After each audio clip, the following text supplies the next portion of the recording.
देखिए अभी हम लोग देखेंगे क्लास 10 का एक टॉपिक है श्वसन तंत्र बायोलॉजी का। चलिए समझते हैं श्वसन तंत्र क्या है। पहले आपको बता दें सांस लेने में जितना भी चीज काम करता है वो सब मिल के श्वसन तंत्र कहलाता है। देखिए बचपन में हम लोग क्या करते हैं, नाक से सांस ले रहे करते हैं, नाक से, फिर नाक कैसे बंद करती है, अरे बाबा ये तो मुंह से भी सांस ले रहे हैं, तो फिर कहते हैं कि पूछा सांस किससे ले रहे हैं, नाक और मुंह दोनों से ले रहे हैं, जबकि दोनों गलत है। अगर आपसे कोई पूछे कि श्वसन अंग कौन है, किस चीज से हम सांस लेते हैं, तो आप कहिएगा फेफड़ा। और कितना पीस फेफड़ा होता है, तो एक आदमी में 2 फेफड़ा होता है। अब चलिए इसको जानने से पहले आपको बताते हैं कि सांस लेने में टोटल 10 चीजें हैं जो काम करता है। 10 को देखते हैं। पहला है नासा छिद्र, फिर दूसरा नासा का part pharynx, larynx, trachea, bronchi, bronchioles, alveoli, blood, कोशिका, माइटोकॉन्ड्रिया।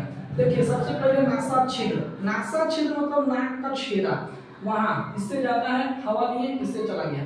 अब देखिए नासा छिद्र में क्या होता है कि छोटा छोटा नाक में बाल होता है। बाल क्या करता है, जो भी कूड़ा कचरा हम लोग का जा रहा है वो सबको रोकता है, फिल्टर का काम करता है। दूसरा है नासा कपाट। नासा कपाट यानी यहाँ का हड्डी, बचपन में चोट पड़िएगा तो बहुत तेज लगता है। देखिए क्या होता है, नासा कपाट में चिपचिपापन होता है, जो बाल गंदगी को नहीं रोक पाया वो जाकर उस सब नासा कपाट में चिपक जाता है। नासा कपाट में चिपकने में कुछ दिन के बाद वो सूख जाएगा, फिर उसको बाहर नाक से निकाल देते हैं, उसके बाद नकटी निकाल रहे हैं इस तरीके से।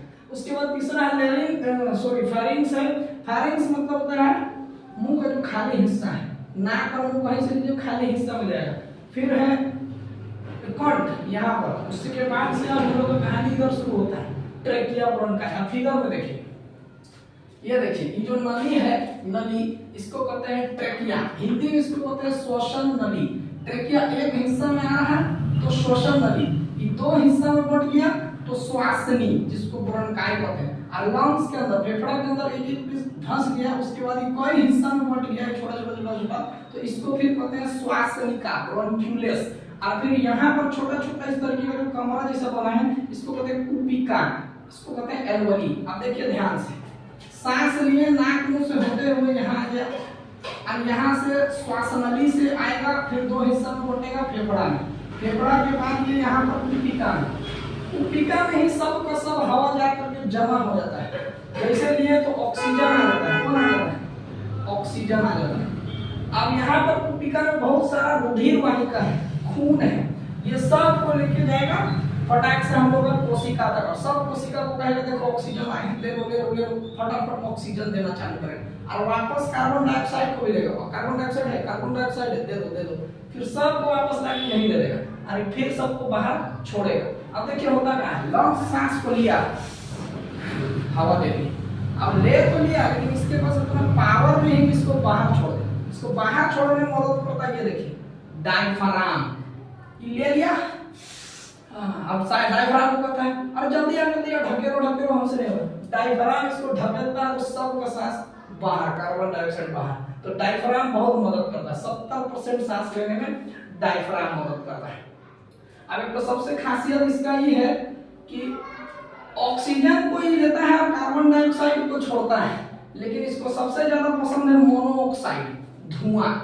कभी देखिएगा कि आप कहीं रूम में धुआं के पास बैठे हुए हैं तो ज्यादा धुआं ही आपको लगने लगता है। होता क्या है कि धुआं इसको खूब पसंद है, ऑक्सीजन मिल रहा है, धुआं की जगह में क्या करेगा, ऐसे सुना ऑक्सीजन को छोड़ के धुएं को ले लेगा और धुआं को पूरा भर देगा लंग्स में, धुआं, उसके बाद आप बेहोश हो जाएंगे थोड़ा देर बाद। इसलिए इसको धुआं बहुत पसंद है। देखते हैं ना सिगरेट पीता है वो पूरा नशा में झूम जाता है, क्या है, ऑक्सीजन को छोड़ धुएं को लेना शुरू कर देता है।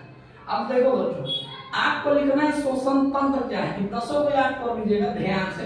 अब श्वसन तंत्र क्या है तो लिखिएगा, जीवों में होने वाला वह प्रक्रिया, जो जिंदा है सब में श्वसन प्रक्रिया होता है, जीवों में होने वाला वह प्रक्रिया जिसमें ग्लूकोज का विखंडन होता है, ग्लूकोज टूटता है इस प्रक्रिया में, और उससे मिलता है एनर्जी मिलता है एटीपी के रूप में, और जो एनर्जी मिला है उससे हम लोग का शरीर में जो भी क्रियाएं होने वाला है उसको वो संचालित करता है, क्रिया को चलाते रहता है, इसी को कहते हैं श्वसन तंत्र।